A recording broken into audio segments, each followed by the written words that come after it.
Çınalarda hanımın dişitmek Ağırtıdı ağırırım yaşlı devlet baş etmek Ağırtıdı ağırırım yaşlı devlet baş etmek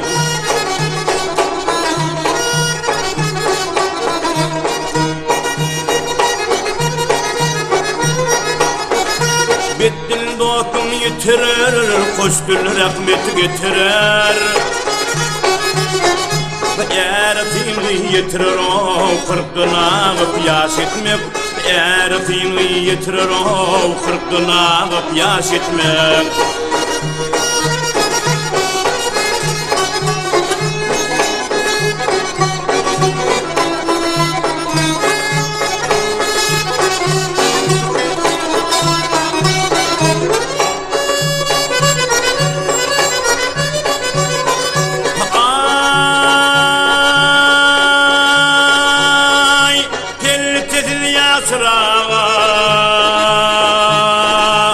Aşın talmız kırağa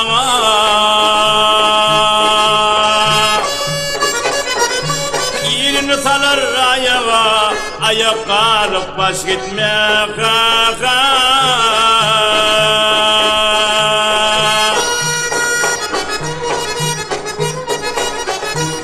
Şevketi var bulunup yatandan mimar bulup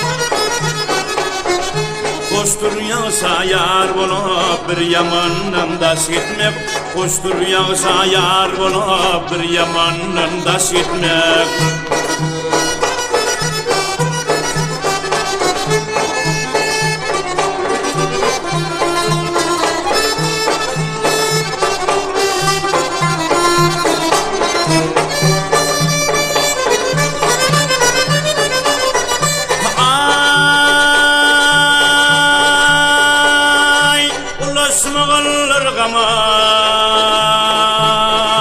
Şükretmeliler bu deme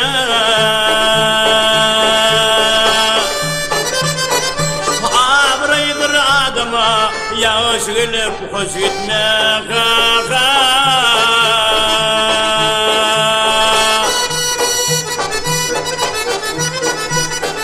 Mağtım ulu bu düştür Düştür bu peştir Zakanda yaman istir kuruyla boş etmek Zakanda yaman istir